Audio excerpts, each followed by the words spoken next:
We continue to look at the crisis that is affordable housing. The Prime Minister says that the responsibility of that lies mostly on provincial governments and territories.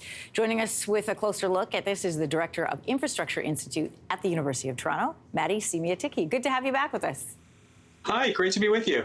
There's a lot of finger-pointing between the provinces and Ottawa over who is responsible for getting access to affordable housing. Where ultimately does this lie?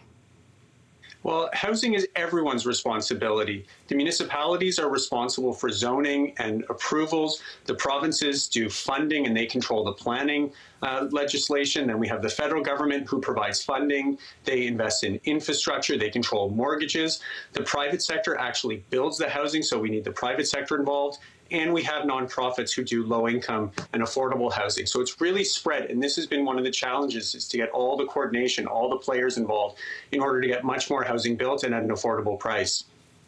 According to the Canadian Real Estate Association, the national average price of a home sold was $709,000 in June. That's up $455,000 since October of 2015. This is when the Liberals came to power. We know that those numbers are higher in cities like Vancouver and Toronto.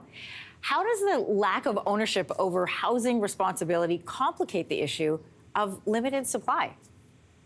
Well, it's in no one's policy sphere, and so everyone is pointing fingers. It's really hard to figure out exactly who should go first and how far they should go. But what we need is real coordinated action now. We need ways of accelerating the zoning and approval so that it can move much more quickly. We need to open up more lands in our existing areas, not on our green belts and at the periphery, but in our existing areas, to really make it faster and easier to build. We need the federal government coming to the table with incentives, especially for deeply affordable housing.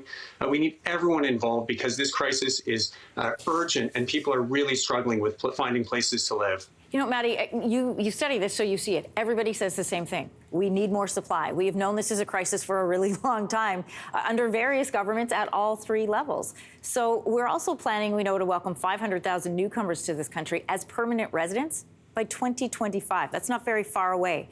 How much pressure does our increasing immigration numbers put on our housing supply? We're already at a deficit.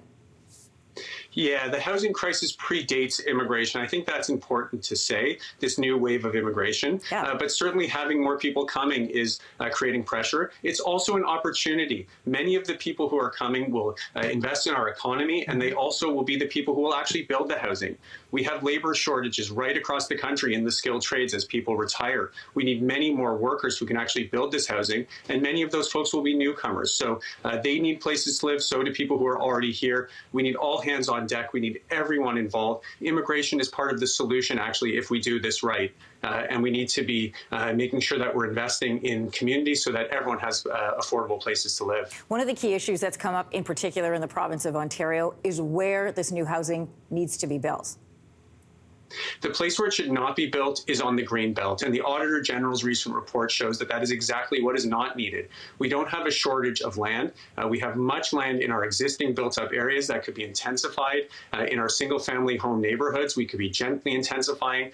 We have parking lots around shopping malls. We have publicly owned lands. We need to be investing. We need to be speeding up that infill type of investment around public transit at much higher densities, building complete communities with all the social infrastructure and retail that makes great places to live. But what we should not be doing is sprawling outwards, which is expensive, which is bad for the environment, and which ultimately leaves individuals in situations where it's expensive for them to service that housing over the long term as well. Maddie, I want to thank you for your time today. Thank you. Hey, thanks for watching. If you liked this, be sure to subscribe here, or you can check out more Your Morning videos right here.